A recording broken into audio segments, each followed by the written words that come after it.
ఇది ఈరోజు ఈ దిన సేవకుని ద్వారా దేవుడు నీకు ఇస్తున్న సందేశం. తిరిగింది చాలు. ఏం సాధించావు తిరుగుడు వల్ల?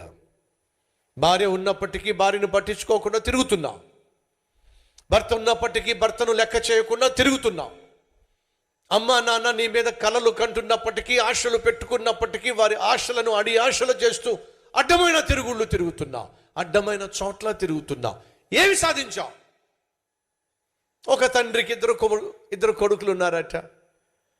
వాడిలో చిన్నవాడు వచ్చి, నాన్న నా ఆస్తిలో భాగం నాకు ఇచ్చేసాయి.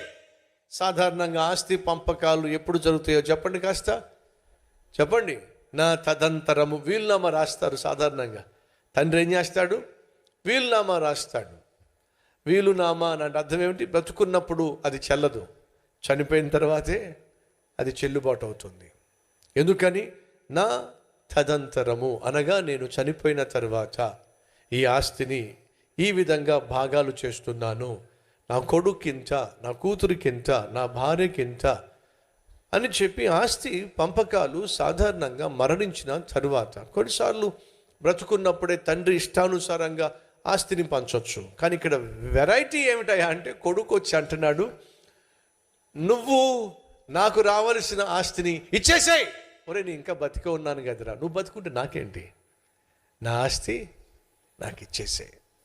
వాడికి ఆస్తి ఎక్కడదండి? వాడేమి సంపాదించాడా? వాడేమి సంపాదించలా. నాన్న కష్టపడి సంపాదించిన దాన్ని కూర్చొని మేస్తాడంట, కూర్చొని అనుభవిస్తాడట. నాన్న నా ఆస్తి నాకు ఇచ్చేసాయి. ఆ నాన్న ప్రేమ గలవాడు గనుక, కనికరము గలవాడు గనుక, నా కొడుకు నన్ను కాదనుకుంటున్నాడు కానీ నా ఆస్తే కావాలనుకుంటున్నాడు అని చెప్పి ఆ తండ్రి ఆ చిన్న కుమారుడికి వచ్చే ఆస్తిని ఇచ్చేశాడు. ఆ ఆస్తిని తీసుకుని వ్యాపారం చేశాడా? ఆ ఆస్తిని చూసుకొని లేక తీసుకొని ఉన్నత స్థితికి చేరాడా? లేదండి. ఆస్తిని చేపట్టుకొని దూరదేశానికి వెళ్ళిపోయాడు. ఎందుకని? ఒంటరిగా జీవించాలి, తుంటరి స్నేహితులతో తప్పుడు పనులు చేయాలి, తిరగాలి, తాగాలి, ఇంకా తినాలి, ఇంకా తందనాలు ఆడాలి, ఒళ్ళు బలిస్తే తగాదాలకు దిగాలి, ఇంకొంచెం ముందుకెళ్ళి తన్నులు తినాలి. అంతే కదండి. నాన్న ఇచ్చిన ఆస్తిని తీసుకుని వెళ్ళి ఆ కుమారుడు చేసింది ఏమిటి? తిరిగాడు. అడ్డమైన తిరుగుళ్ళు తిరిగాడు. స్వేచ్ఛను కోరుకున్నాడు. నా ఇష్టం నేను చేయాలనుకున్నాడు. నేను ఎక్కడికి వెళ్ళాలంటే అక్కడికి వెళ్తా, ఎవరితో తిరగాలంటే వాళ్ళతో తిరుగుతా, ఏది తాగాలంటే దాన్ని తాగుతా, నా ఇష్టం అని చెప్పి అడ్డమైన చోట్ల తిరిగాడు. తన తిరుగుళ్ళు ఆఖరికి తనని ఏం చేసిందో తెలుసా? దిక్కుమాలిన వాడిగా చేసింది, దౌర్భాగ్యునిగా చేసింది, పనికి రాకుండా చేసింది, ఆస్తంతా తగలేసేశాడు.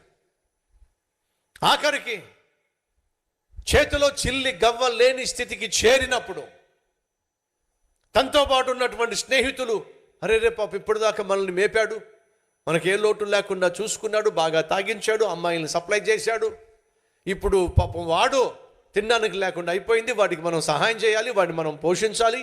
ఒక్కడ కూడా ముందుకు రాలా. ఈరోజు ఎవరితో నువ్వు తిరుగుతున్నావో, ఎవరితో నువ్వు తాగుతున్నావో వినో. నీ దగ్గర డబ్బు అయిపోయినప్పుడు, నీ పర్సు ఖాళీ అయిపోయినప్పుడు, నీ బ్యాంక్ బ్యాలెన్స్ నిల్ అయినప్పుడు, క్రెడిట్ కార్డు జీరోకి వచ్చినప్పుడు నిన్నెప్పుడు పట్టించుకోడు.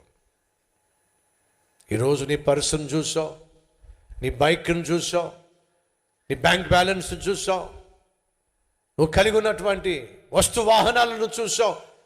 నీ కూడా పడుతున్నవాడు అవి నీకు దూరమైనప్పుడు వాళ్ళు నీకు దూరం అయిపోతారు. అదే ఎగ్జాక్ట్గా జరిగింది. నాన్నను విడిచిపెట్టి తిరగడానికి అలవాటు పడినటువంటి కుర్రవాడు ఆఖరికి ఏమైనా తెలుసా? తినడానికి కూడా లేని స్థితికి చేరిపోయాడు. వింటున్నారా సహోదరి సహోదరులు? తిరగడానికి నువ్వు అలవాటు పడినట్లయితే వినో, తినడానికి కూడా నోచుకోలేని దిక్కుమాలిన స్థితికే నువ్వు